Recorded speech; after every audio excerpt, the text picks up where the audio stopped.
Hey guys, welcome back to the Medical Affairs. My name is Anuj Rajput and today I am providing you a pharmacology, pathology and genetics question paper of BSc Nursing second year, which was held on June 2021.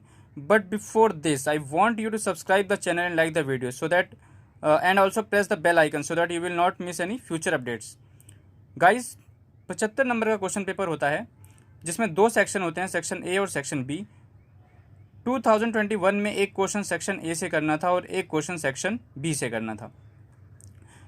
First question का first part था H pylori treatment के बारे में, means Helicobacter pylori treatment के बारे में short note एक आपको लिखना था 10 नंबर के हिसाब से। हालांकि यहाँ पे मार्क्स बढ़ा के मिले, आपको नॉर्मली कह लीजिए एक तरह से 5 नंबर या फिर इसके आसपास की रेंज में लिखना था। तो ये एक जो पेप्टिक अल्सर कॉज करता है ये वही बैक्टीरिया है, तो इसके बारे में आपको लिखना था। अगर आपको आंसर चाहिए होंगे तो इसके लिए एक अलग से वीडियो बनानी पड़ेगी, उसको आप कमेंट में बताना।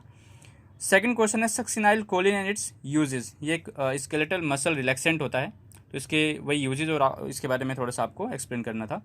सी है ओरल कॉन्ट्रासेप्टिव्स, इसके बारे में आपको एक शॉर्ट नोट ब्रीफ में लिखना था। डी था first line drugs in the treatment of tuberculosis. तो जो भी आपके ड्रग्स होते हैं ट्यूबरक्यूलोसिस के, पाइरिजनामाइड, आइसोनियाजिड, इन सब के बारे में आपको थोड़ा सा बताना था। सेकंड क्वेश्चन का फर्स्ट पार्ट है ओमेप्राजोल। ओमेप्राजोल आपकी कैटेगरी आती है प्रोटोन पंप इनहिबिटर्स की, तो उसके बारे में आपको तो उसका मैकेनिज्म ऑफ एक्शन बता देना था और उसके बारे में आपको यूजेज और नर्सिंग रोल उसमें लिख देना था। बी पार्ट आता है टॉपिकल एंटी फंगल एजेंट्स। यहाँ पे आपको जो भी एंटी फंगल एजेंट्स होते हैं उनके बारे में थोड़ा सा लिखना था। सी था ड्रग्स यूज्ड इन कफ में जो भी ड्रग्स यूज़ होते हैं, ठीक है, उन ड्रग्स के बारे में आपको लिखना था। डी था discuss lignocaine as anti arrhythmic agent. यहाँ पे आपको लिग्नोकेन की एंटी एरिथमिक प्रॉपर्टी के बारे में बताना था, कैसे उससे हम उसको रिलेट कर सकते हैं। थर्ड का ए पार्ट था explain the mechanism of action of penicillins.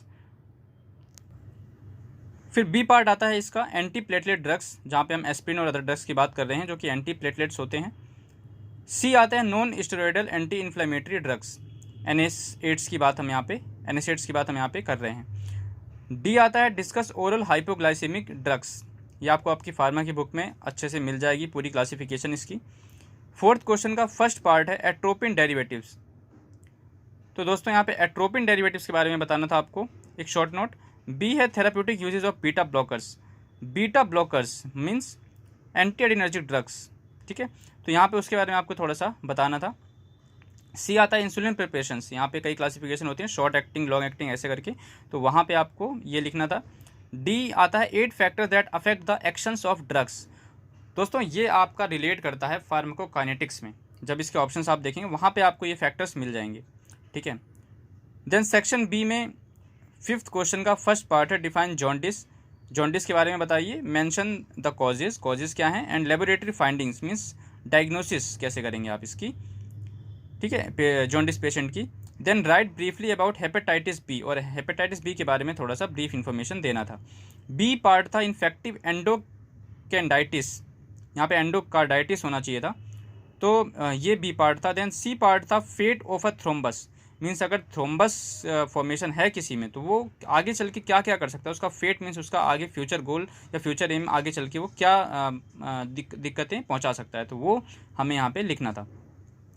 6 का फर्स्ट पार्ट था discuss the steps involve in wound healing. ये बहुत इंपॉर्टेंट क्वेश्चन है, ये MSN में भी आया था और यहाँ पे आ रहा है अगेन। तो इसके जो भी आपने फर्स्ट ईयर में पढ़े थे, जो भी इसके 4 स्टेजेस होते हैं, स्टेप्स होते हैं, तो वो आपको यहाँ पे लिखने थे। बी आता है घोन कॉम्प्लेक्स। यहाँ पे कुछ लोग कंफ्यूज हो गए, घोन कॉम्प्लेक्स क्या होता है। दोस्तों ये ट्यूबरक्लोसिस में जब हम एक्सरे करते हैं तो वहाँ पे हमें ये कॉम्प्लेक्स दिखाई देते हैं, तो ये बेसिकली ट्यूबरक्लोसिस की फाइंडिंग में घोन कॉम्प्लेक्स हमें शो होता है एक्सरे के अंदर, तो वहाँ पे इसके बारे में लिखना था आपको। सी था रीनल एडमा। अब रीनल एडमा के बारे में आपको यहाँ पे लिखना था, जो भी किडनी में आपकी प्रॉब्लम्स हो रही हैं उसकी वजह से जो भी आपको एडमा हो रहा है, ठीक है। देन 7th का ए पार्ट है आपका डाउन सिंड्रोम। ये एक जेनेटिक एबनॉर्मेलिटी है, आपने पढ़ा होगा, ट्राइसोमी हो जाती है, तो वो आपको यहाँ पे लिखना था। देन बी पार्ट है इसका ब्लड ग्रुप सिस्टम। तो ब्लड ग्रुप सिस्टम में आपको लिखना था कि कौन सा ब्लड ग्रुप यूनिवर्सल डोनर है, एक्सेप्टर है, देन किस तरह से ऑफस्प्रिंग्स में ब्लड ग्रुप डिसाइड होता है अकॉर्डिंग टू देयर पेरेंट्स, तो वो आपको एक थोड़ा सा दिखा देना था, मैचिंग, क्रॉस मैचिंग करके, तो ये सब इसमें करना था। देन सी पार्ट आता है स्ट्रक्चरल क्रोमोसोमल एबनॉर्मेलिटीज़। अगेन इसमें डाउन सिंड्रोम, क्लाइनफेल्टर सिंड्रोम, ये सारे जो एबनॉर्मेलिटीज़ होती हैं जेनेटिक, इसके बारे में बताना था।